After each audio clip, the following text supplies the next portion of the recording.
प्रिय भैया बहनों, आज मैं आपके सामने श्रद्धा मनु का व्याख्या भाग 3 लेकर उपस्थित हूँ। घिर रहे थे घुंघराले बाल अंश अवलंबित मुख के पास, नील घन सावक से सुकुमार सुधा भरने को विधु के पास।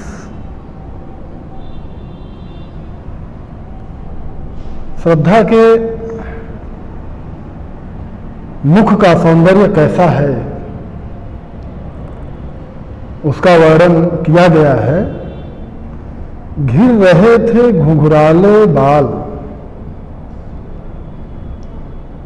कि श्रद्धा के कंधे तक लटके हुए घुंघराले बाल, क्या लिखा? अंश अवलंबित मुख के पास। अंश अवलंबित, अंश अवलंबित का तात्पर्य हो जाएगा अंश यानी कंधा, अवलंबित यानी आधार। कि श्रद्धा के कंधे का आधार लेकर उसके घुंघराले बाल उसके मुख के पास झूल रहे थे, तो किस प्रकार वो लग रहे थे? कह रहे हैं कि नील घन सावक से सुकुमार सुधा भरने को विधु के पास। कि उसके कंधे तक उसके काले घुंघराले बाल उसके मुख पर ऐसे झूल रहे थे कि, या यूं कहने कि ऐसे लग रहे थे कि जैसे नील घन सावक, नील घन, अरे घन, घन सावक मतलब क्या हो जाएगा? सावक यानी जैसे छोटा बच्चा, घन यानी बादल। कि जैसे कोई नन्हा बादल, सुकुमार, कि जैसे कोई सुकुमार नन्हा बादल का टुकड़ा, यहाँ चूंकि बच्चा है लेकिन फिर हम उसको बादल के टुकड़े से ही उसका तात्पर्य निकालेंगे। कि मुखड़े पर उसके बाल ऐसे झूलते हुए दिखाई पड़ रहे थे कि जैसे कोई क्या है? नन्हा बादल का टुकड़ा, वह क्या कर रहा हो? सुधा भरने को विधु के पास। सुधा यानी अमृत, विधु मतलब चंद्रमा। कि जैसे कोई नन्हा बादल का टुकड़ा अमृत पीने के लिए विधु के पास यानी चंद्रमा के पास खड़ा। चंद्रमा का जो सौंदर्य है उसको देखें और उसके आसपास जैसे बादल के टुकड़े घेरे हुए रहते हैं, तो उसी प्रकार का सौंदर्य यहाँ पर श्रद्धा के मुख का मन को प्रतीत हो रहा है। और उस मुख पर वह मुस्कान रक्त किसले पर ले विश्राम। और उसके मुख पर जो मुस्कान है वह कैसी है? कि रक्त किसले पर ले विश्राम। रक्त किसले, किसले मतलब एकदम किसी वृक्ष का एकदम सबसे ऊपर जो कोमल पत्ता होता है, किसले मतलब कोमल पत्ता। कि उसके मुख पर जो मुस्कान है उसकी वह कैसी है? तो कह रहे हैं कि जैसे लाल कोमल पत्ते पर ले विश्राम, विश्राम ले रही हो। उसके मुख की मुस्कान कैसी है? कि जैसे लाल कोमल पत्ते पर क्या ले विश्राम, विश्राम ले रही हो। क्या? अरुण की एक किरण अम्ला अधिक अलसाई हो अभिराम।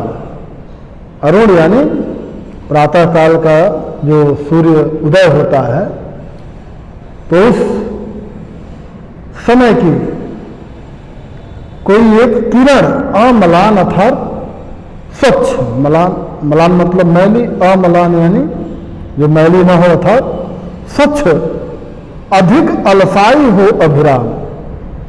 तो उसके ओठों की मुस्कान कैसी है कि कह रहे हैं कि ऐसा लग रहा है कि जैसे लाल रक्त जैसे लाल नवीन पत्ते पर सूर्य की अरुण की सूर्य की एक अलसाई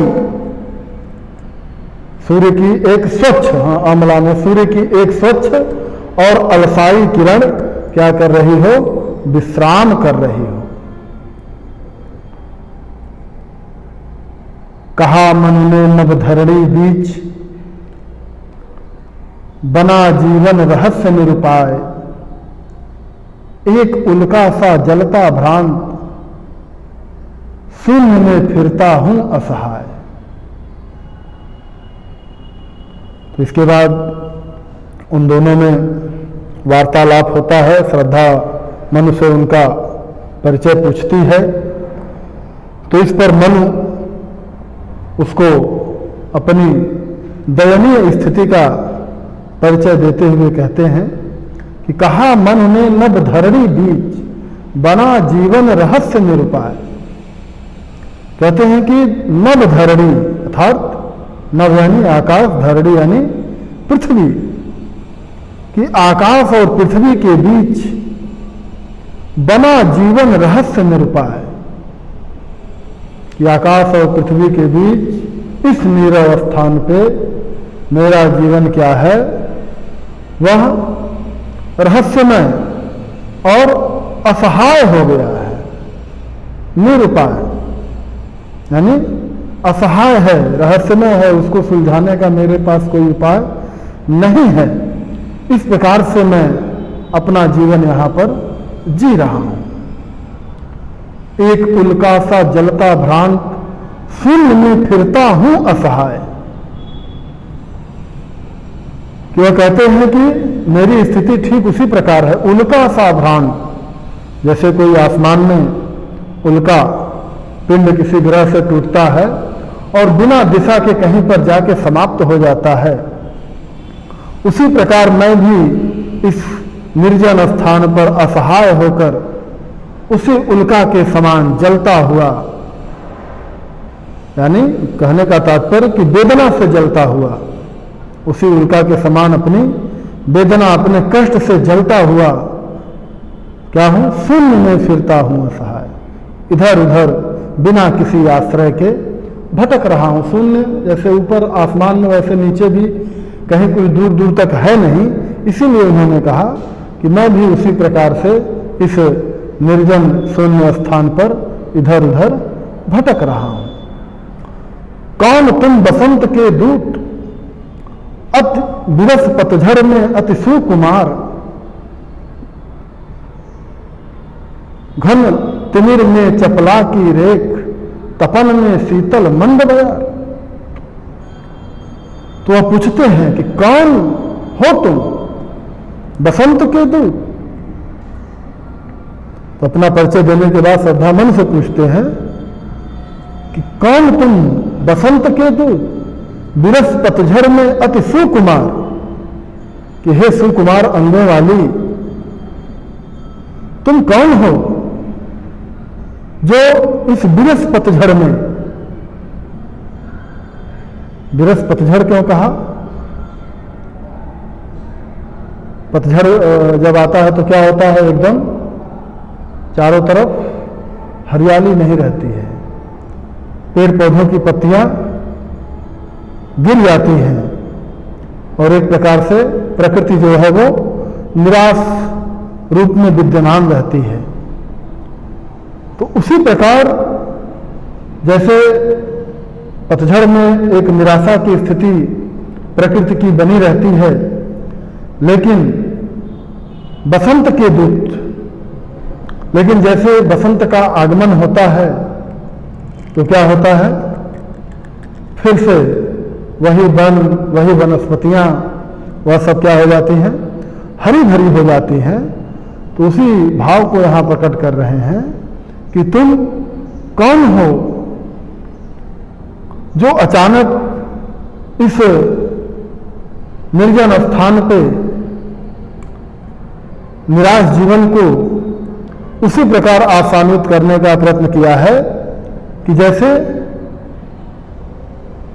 पतझड़ के समय कोयल जो है, पतझड़ के समय क्या क्या होता है कि कोयल बोलती है, उस समय कोयलों की आवाज़ें बहुत तेज होती हैं। बसंत के दूत कहा, तो बसंत के दूत का तात्पर्य कोयल, कि जैसे पतझड़ के समय कोयल जो है वह अपने मीठे स्वर से क्या करती है, बसंत के आगमन की सूचना देती है।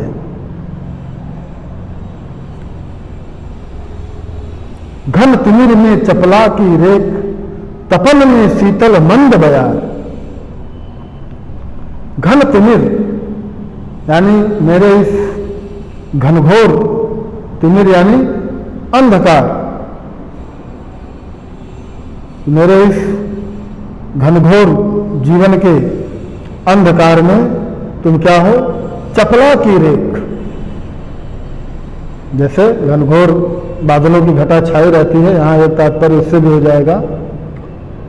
जैसे घनघोर बादलों की घटा छाई रहती है और उसमें कहीं अचानक बिजली चमक जाए तो थोड़ा सा प्रकाश दिखाई पड़ जाता है, तो उसी प्रकार तुम भी मेरे इस घनघोर जीवन के अंधकार में उसी चपला की रेख की भांति अर्थात विद्युत बिजली के चमक की भांति हो।